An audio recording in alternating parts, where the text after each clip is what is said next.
Welcome back to another story on Infidelity Tales Lab. Before we begin, tell us, where in the world are you watching from? Now, let's dive into today's story. Some betrayals cut so deep they reshape your entire understanding of reality. And standing in aisle 7 of that suburban supermarket on a Tuesday afternoon, holding a cart full of mundane groceries while my world crumbled around me, I realized I'd been living inside someone else's carefully constructed lie for the past 3 years. The fluorescent lights hummed overhead like angry wasps, and the smell of fresh bread from the bakery section seemed to mock the bitter taste that had suddenly filled my mouth. My ex-wife's son and I ran into each other at the supermarket 10 years after the divorce. "Long time no see," I said. The words had come out automatically, the kind of polite greeting you offer when you're not sure if the other person even remembers you. Tyler Sullivan had grown from the awkward 14-year-old I'd known into a man of 24. But those same intelligent eyes that used to look at me with something approaching respect now held a mixture of shock and what I could only describe as horror. He looked at my current wife beside me and froze.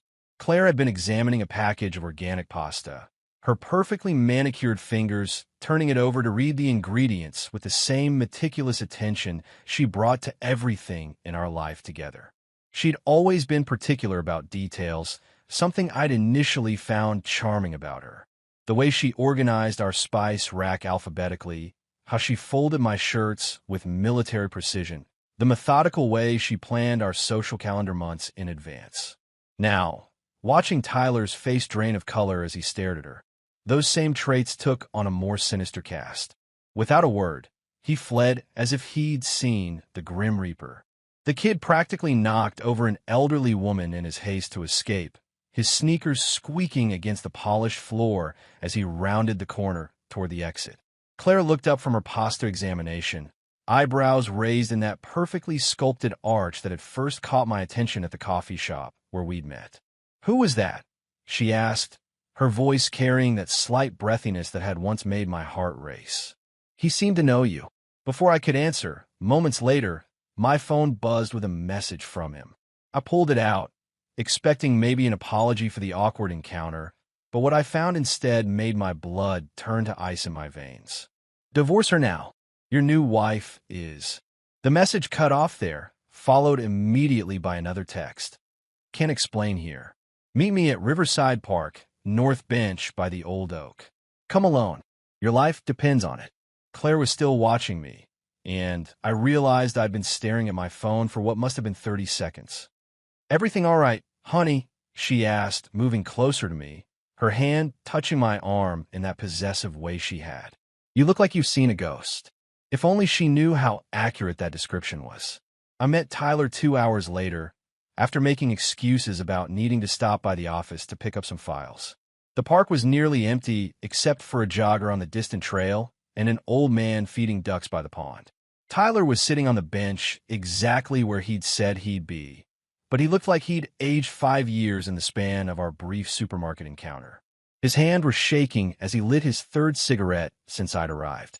"You have to understand," he began without preamble, "I never thought I'd see her again. When Mom told me you'd remarried, I figured it was just some random woman. I never imagined." He took a long drag, exhaling smoke that dispersed quickly in the afternoon breeze. "Danny, the woman you married isn't who you think she is. I'd always liked Tyler. Even during the messy divorce from his mother Beth, he'd somehow managed to maintain a relationship with both of us, though it had naturally faded over the years as he went off to college and started his own life. He was a good kid, honest to a fault, which was why his next words hit me like a physical blow. Her real name isn't Claire Hoffman. It's Claire Dutton, and she was Mom's best friend 8 years ago. She's the one who orchestrated everything.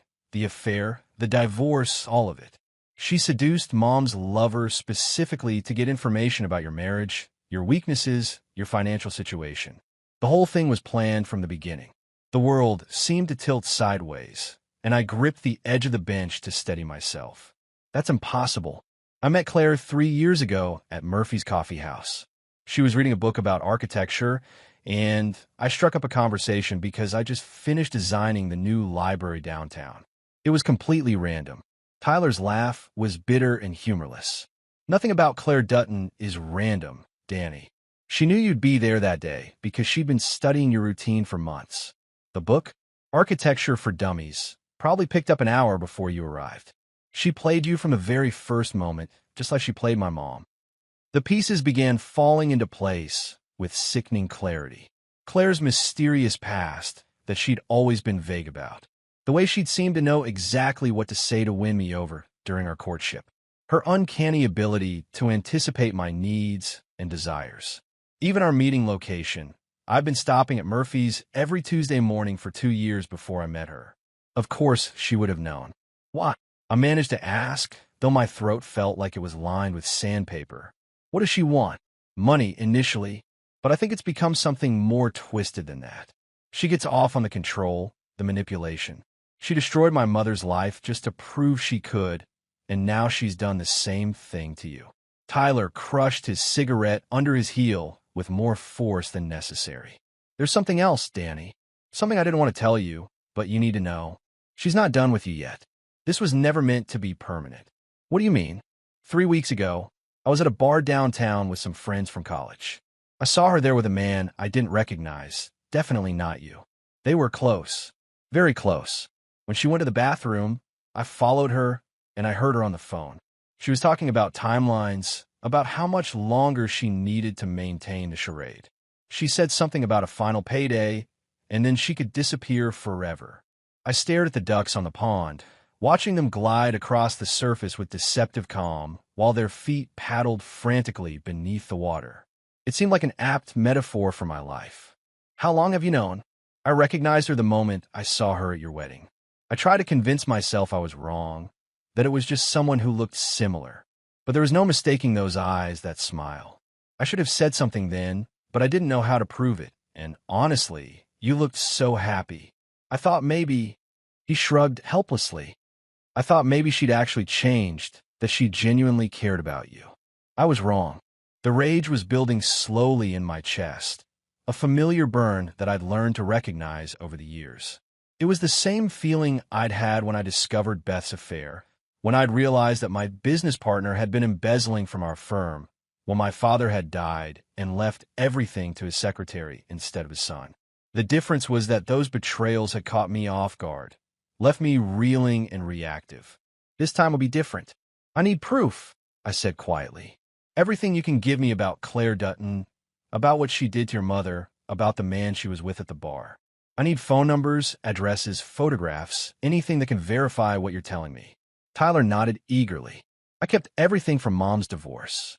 She made me promise to hold on to all the evidence in case Claire ever surfaced again. I have recordings, text messages, even some surveillance footage that Mom's private investigator collected. It's all in a safety deposit box downtown. Good. We'll start there. I stood up, my mind already racing through possibilities. But Tyler, I need you to understand something. Once we go down this road, there's no coming back. What I'm planning to do to Claire and whoever she's working with won't be pretty, and it won't be legal. If you're not prepared for that, you need to walk away now. He met my gaze steadily, and for a moment I saw flashes of the man he was becoming rather than the boy he'd been. She destroyed my family, Danny. She turned my mother into a broken woman who spent 3 years in therapy just to function again. Whatever you're planning, I want in. That night, I sat in my study with a glass of bourbon and Claire's laptop, which I'd carefully extracted from her purse while she was in the shower. My hands were steady as I connected the USB drive that contained Tyler's evidence to the computer, uploading everything to a secure cloud server I maintained for sensitive architectural projects. The irony wasn't lost on me that I was using tools from my professional life to investigate my personal betrayal. Claire had been surprisingly careless with her digital security, probably assuming that her loving husband would never think to spy on her. Her email accounts were saved with passwords, her browsing history intact, her photo gallery unencrypted. What I found there made my earlier conversation with Tyler seem like a gentle warning rather than the full scope of her deception. There were dozens of photos of me taken without my knowledge, at work, at the gym, having lunch with clients. Surveillance photos that dated back almost 4 years, proving that Tyler was right about the length of her planning. There were detailed notes about my routines, my preferences, my financial situation, even my sexual habits from my marriage to Beth. Someone had done their homework. But the real revelation came in her email correspondence with someone identified only as M. The messages were coded, but not particularly cleverly, and reading through months of their exchanges painted a picture that made my blood run cold. Claire wasn't working alone. This was part of a larger operation that had targeted multiple divorced men with substantial assets. I was just the latest mark in what appeared to be a sophisticated long-term con. The most recent emails were particularly illuminating. Subject: almost ready for final phase. Estimated extraction date: 3 weeks from initiation. New target identified and preliminarily vetted. Suggest standard insertion protocol. Confirmed. Liquidation parameters remain unchanged. Dispose of all physical evidence per usual protocol. Expect bonus compensation upon completion. I read those exchanges 3 times before the full implication sank in. Claire wasn't just planning to leave me. She was planning to kill me. The next morning, I woke up before dawn and went for a run through our neighborhood, taking a deliberately circuitous route that allowed me to spot the surveillance team Claire's partner had stationed near our house. They were good, a different car each day, alternating between a cable repair van and what looked like a landscaping truck, but not good enough to fool someone who'd spent the last 15 years designing security systems for high-end commercial buildings. Claire was still asleep when I returned, her face peaceful in the early morning light filtering through our bedroom curtains. Looking at her now, knowing what I knew, was like seeing a completely different person. The soft curve of her smile seemed predatory. The way her hand reached for me, even in sleep, felt calculating rather than affectionate. How'd I been so blind? I made coffee and pretended to read the newspaper while she went through her morning routine, the same ritual she performed every day for 3 years. Shower for exactly 12 minutes, hair dried and styled in precise sections, makeup applied with the methodical precision of someone preparing for a performance. Because that's what her entire life with me had been, a performance. "You seemed distracted last night," she said as she joined me in the kitchen, already dressed in one of her perfectly tailored business suits. Claire worked as a marketing consultant for high-end real estate developments, a job that required extensive travel and provided excellent cover for whatever other activities she was involved in. Just thinking about the Morrison project, I lied smoothly. "The client is being difficult about the timeline." She nodded sympathetically, but I caught the way her eyes flickered to my laptop, which I deliberately left open on the counter. I'd spent an hour that morning creating fake email exchanges about fictional architectural problems, knowing she'd check my computer the moment I left for work. "I might be late tonight," she continued, pouring herself coffee from the pot I'd prepared. "Meeting with a potential client in the city. Could run past midnight." "No problem. I've got plans with Randy anyway." Randy Martinez was my business partner and one of the few people I trusted implicitly. He'd been instrumental in helping me rebuild after the disaster with Beth, and I knew I could count on his discretion for what I was planning. Claire kissed me goodbye with the same passion she'd shown every morning for 3 years, and I forced myself to respond naturally, even though her touch now made my skin crawl. After her car disappeared around the corner, I waited exactly 10 minutes before making my first call. "Randy, it's Danny. Clear your schedule for the next 2 weeks. I need your help with something big." An hour later, I was sitting in Randy's office above our architectural firm, watching him review the evidence Tyler had provided. Randy had always been the more cautious of our partnership, the one who insisted on background checks for all our employees and clients. He'd expressed concerns about Claire from the beginning, though he'd never voiced them directly until now. "Jesus Christ, Danny," he muttered, scrolling through Claire's email exchanges. "How long has this been going on?" "Best guess? They've been planning this for almost 4 years. The woman I married doesn't exist. Claire Dutton disappeared from public records right around the time Claire Hoffman appeared in mine." Randy leaned back in his chair, running his hands through his graying hair. "Okay, so what's the play? We go to the police, turn over the evidence, let them handle it." I've been expecting this suggestion, and I'd already decided against it. "These people are professionals, Randy. By the time the police finish their investigation and build a case, I'll be dead and Claire will be halfway around the world with my life insurance payout. Besides, I'm not interested in justice. I want revenge. Danny. Randy's voice carried a warning tone that I'd heard many times over the years. He knew me well enough to recognize when I'd made a decision that couldn't be changed. She destroyed my first marriage, Randy. She's stolen 3 years of my life, and now she's planning to kill me. The legal system isn't equipped to handle someone like Claire Dutton. I stood up and walked to the window overlooking downtown Portland. But I am. The next week passed in a carefully choreographed dance of deception. During the day, I maintained my normal routine while using every spare moment to investigate Claire's network. Tyler had been invaluable in this process. His mother's private investigator had been thorough, and the evidence he'd collected provided dozens of leads to follow. Claire's partner, M, turned out to be Marcus Wright, a career criminal with a history of elaborate con jobs targeting wealthy divorcees. His real name was Michael Duvall, and he'd served time in 3 different states for fraud, identity theft, and assault. What the public records didn't show was his connection to at least 6 suspicious deaths over the past decade. All wealthy men who died in apparent accidents shortly after marrying women who then disappeared with substantial payouts. But Marcus wasn't working alone either. The operation involved at least 4 other people: a private investigator who specialized in background research on potential targets, a forger who created the false identities the women used, a financial expert who handled the money laundering, and what appeared to be a freelance killer who ensured that problematic targets didn't survive long enough to expose the scheme. I spent hours studying surveillance footage from the bar where Tyler had seen Claire with her mystery man, eventually identifying him as David Kim, a former Special Forces operator who'd been dishonorably discharged for excessive violence during overseas deployments. His service record, which Randy helped me access through contacts in the Veterans Administration, painted a picture of a man perfectly suited for the role of professional killer. The more I learned about the scope of their operation, the more impressed I became with their planning. They'd chosen their targets carefully: divorced men with substantial assets but limited family connections, people who wouldn't be immediately missed if they died suddenly. They'd established multiple fallback identities, offshore accounts, and escape routes.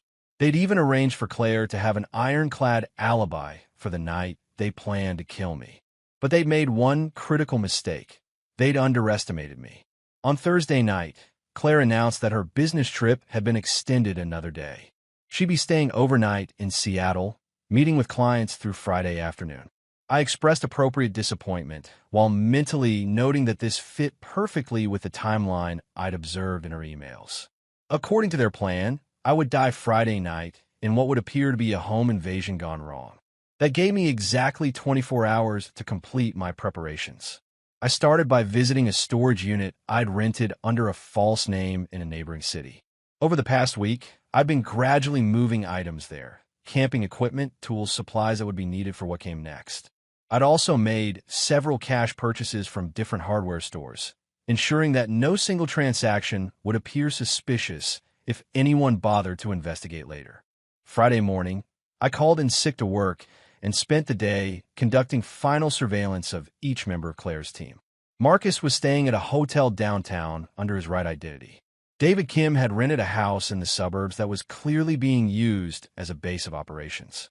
The private investigator, Helen Torres, worked out of a legitimate-seeming office but lived alone in an apartment that would be easy to access. By evening, I was ready. I'd always prided myself on being a careful planner. In architecture, attention to detail could mean the difference between a building that stood for decades and one that collapsed in the first strong wind. The same principles applied to what I was about to do.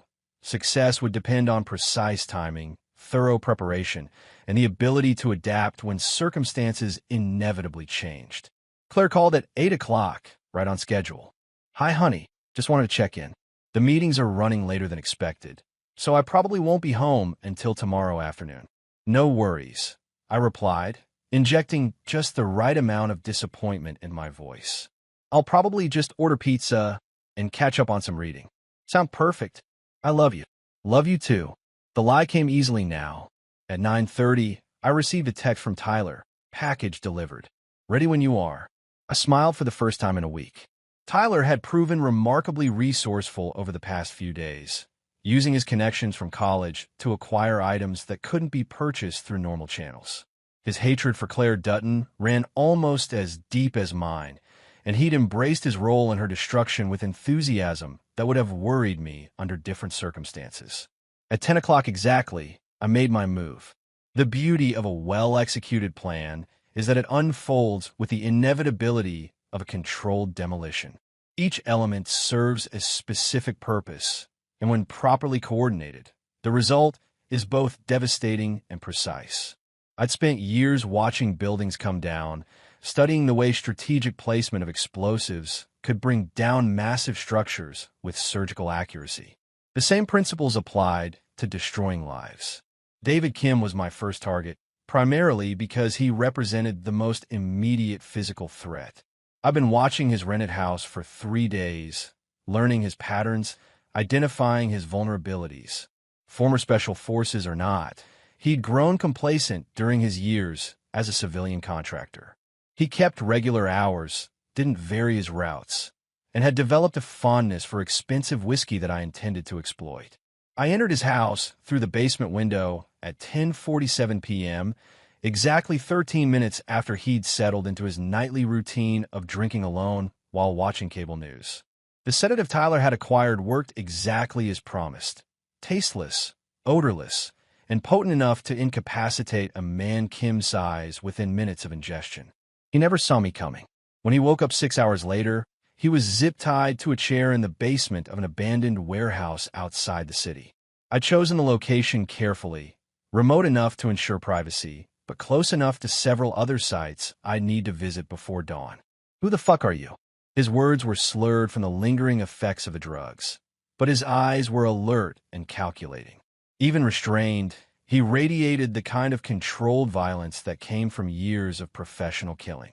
"I'm Daniel Morrison," I said simply, "though I suppose you know me as your next victim." Recognition dawned in his eyes, followed quickly by something that might have been respect. "You figured out. Eventually.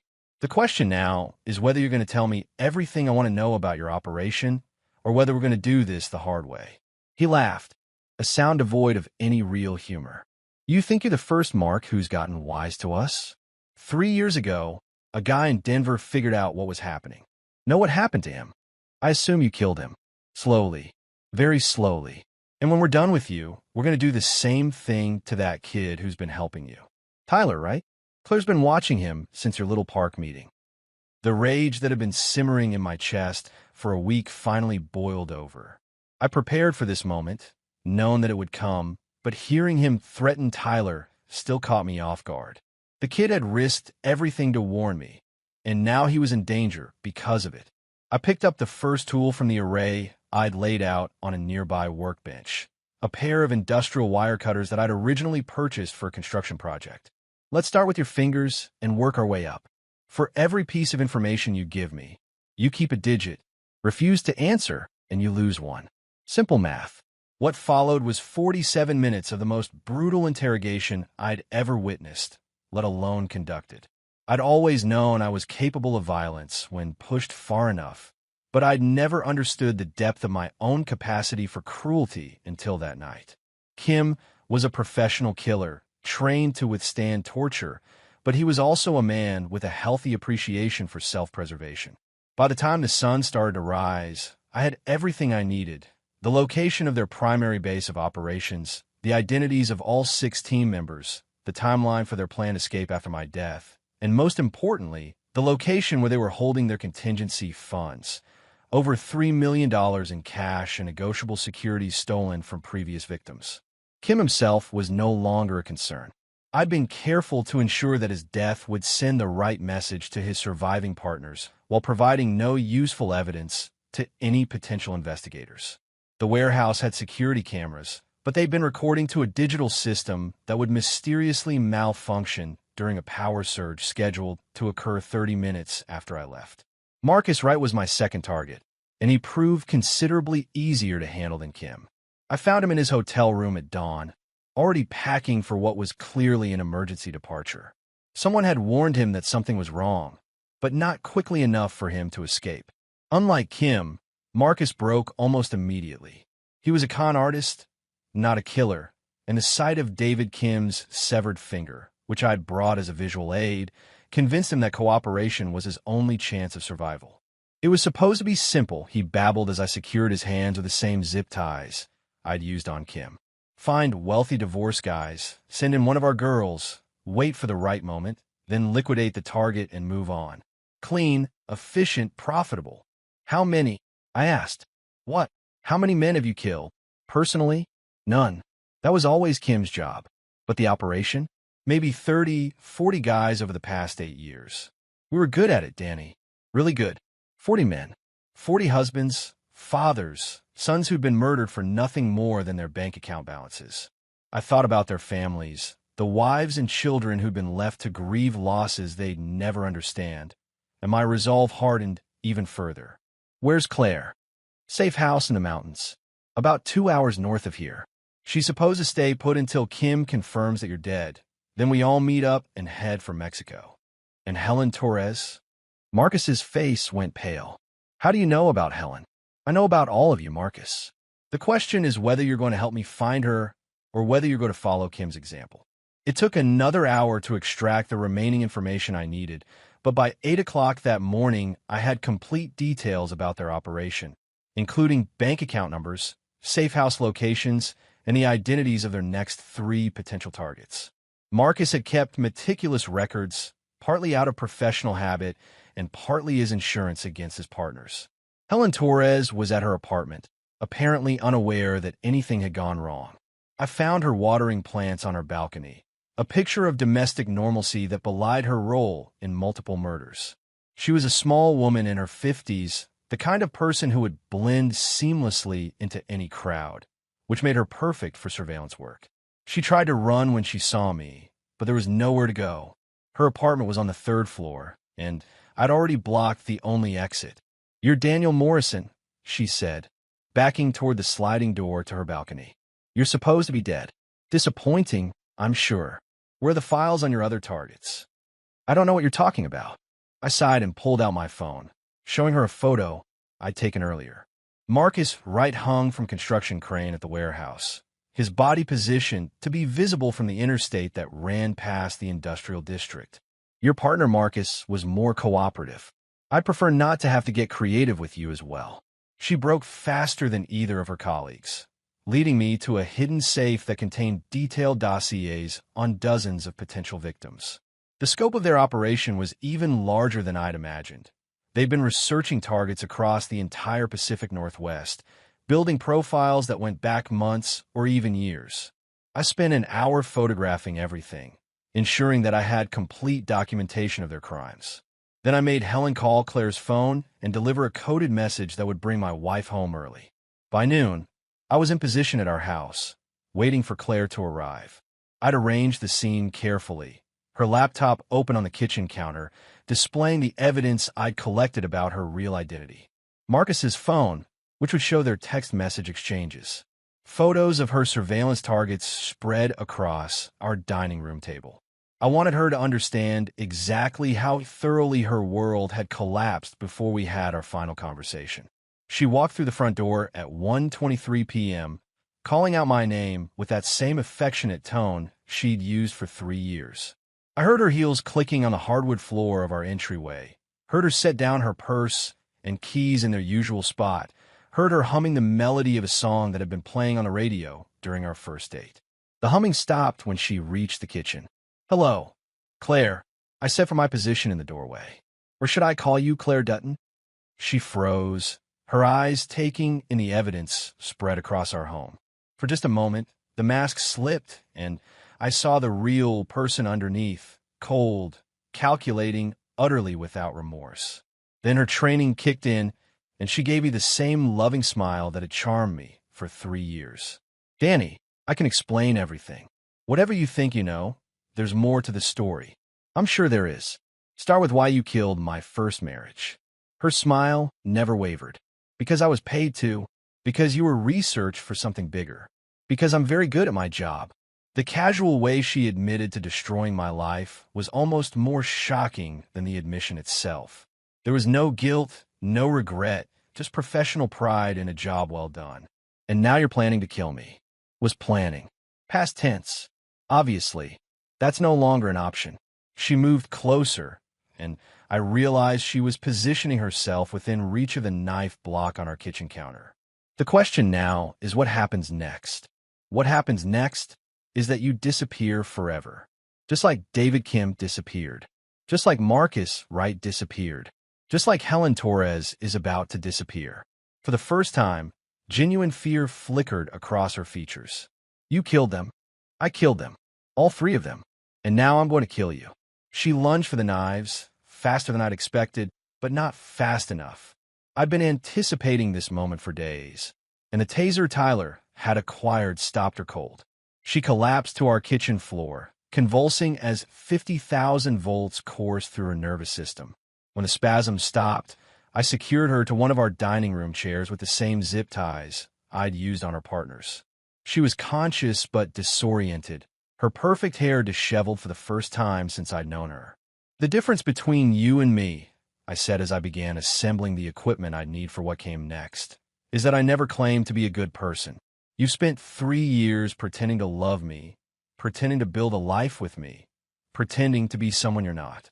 I've always known exactly what I am. And what's that? Her voice was steadier than I'd expected. I'm a man who doesn't forgive. I'm a man who doesn't forget. And I'm a man who always finishes what he starts. What happened over the next 6 hours broke every law I'd ever sworn to uphold and violated every moral principle I'd been raised to respect. But by the time the sun set on that Friday evening, Claire Dutton had told me everything about her childhood in foster care, about her recruitment into Marcus's operation, about the dozens of men they'd killed, about the millions of dollars they'd stolen, about the new identities they'd created for their escape.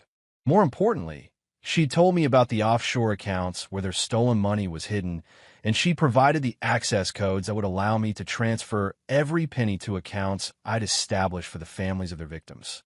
Claire died just after midnight. Her last words a promise that others would come looking for me, that her death would only bring more violence into my life. I was counting on it. I spent Sunday disposing of the evidence and creating an ironclad alibi for the weekend. Claire had supposedly been killed during a home invasion that occurred while I was attending a conference in San Francisco, an event I'd actually attended, making sure to be seen by dozens of witnesses who could confirm my presence there. Her body was found Monday morning by our housekeeper, who immediately called the police. I returned from my conference to find my house surrounded by squad cars and crime scene tape, playing the role of the devastated husband with the skill of a professional actor. The investigation that followed was thorough, but ultimately fruitless. Claire's killer had worn gloves, left no fingerprints, taken nothing of obvious value. The murder appeared to be random, motiveless, the kind of tragedy that could happen to anyone. The police interviewed me extensively, but found no reason to suspect that the grieving widower might have been responsible for his wife's death. 3 weeks later, Tyler and I met again at Riverside Park, sitting on the same bench where he'd first warned me about Claire. He looked different now. Older, more serious, as if our shared experience had aged him beyond his years. The money transfers went through, he told me. 43 families received compensation for their losses. Anonymous donations, completely untraceable. Good. I watched the same ducks gliding across the pond, marveling at how peaceful they looked despite everything that had happened since our last conversation. And the files, delivered to the FBI field office in Seattle, along with enough evidence to connect Claire's operation to unsolved murders in 6 different states. They'll never be able to prosecute anyone, but at least the families will finally have answers. We sat in comfortable silence for several minutes. 2 men who'd shared something that couldn't be discussed with anyone else. Tyler had proven invaluable during the cleanup phase, using his computer skills to ensure that all traces of our investigation had been eliminated. More importantly, he'd shown a capacity for ruthless pragmatism that would serve him well in whatever came next. "Do you regret it?" he asked finally. I considered the question carefully. For people were dead because of decisions I'd made and actions I'd taken. I crossed lines that couldn't be uncrossed, done things that would have horrified the man I'd been just 2 weeks earlier. But when I thought about the families who would finally have closure, about the future victims who would be spared Claire's attention, about the justice that would never have come through legal channels, I found that my conscience was surprisingly clear. No, I said, I don't regret any of it. 6 months later, I sold my architectural firm and left Portland permanently. The insurance payout from Claire's death had been substantial, and combined with the money I'd recovered from offshore accounts, I had more than enough to start over anywhere I chose. I settled in a small town in Montana, bought a cabin near a lake, and began building a new life under a carefully constructed identity that would stand up to any reasonable scrutiny. I was done with marriage, done with trusting people who might not be what they seemed, done with being anyone's victim. But I wasn't done with being someone that predators should fear. The skills I developed during my investigation of Claire's operation had proven surprisingly transferable. Within a year, I'd established a reputation in certain circles as someone who could solve problems that were beyond the reach of conventional law enforcement. Someone who could make dangerous people disappear permanently, quietly, and without leaving traces that would embarrass his clients. Tyler had been right about one thing. Others had come looking for me. Claire's operation hadn't existed in isolation. It was part of a larger network of criminals who preyed on vulnerable people for profit. When word spread that their carefully planned scheme had been exposed and their entire team eliminated, some of those criminals decided that I represented a threat that needed to be addressed. They were right, of course. I was a threat to anyone who made their living by destroying other people's lives. And over the past 5 years, I made sure that threat was taken very seriously indeed. I never remarried. I never trusted anyone completely again. But I also never forgot the lesson that Claire Dutton had taught me. Sometimes the only way to deal with monsters is to become something even more dangerous than they are. And I had become very dangerous indeed. The lake outside my cabin was perfectly still this morning, reflecting the mountains like a mirror. I sat on my deck with a cup of coffee and yesterday's newspaper, reading about the mysterious disappearance of a con artist who'd been targeting elderly widows in Denver. The police had no leads, no suspects, no idea what had happened to him. I smiled and turned to the sports page. It was going to be a beautiful day. And there you have it. Another story comes to an end. What did you think? I'd love to hear your thoughts in the comments below. If you enjoy this story, consider joining our community by subscribing. It means the world to us. For more stories like this one, check out the recommended videos on screen. And I'll see you there.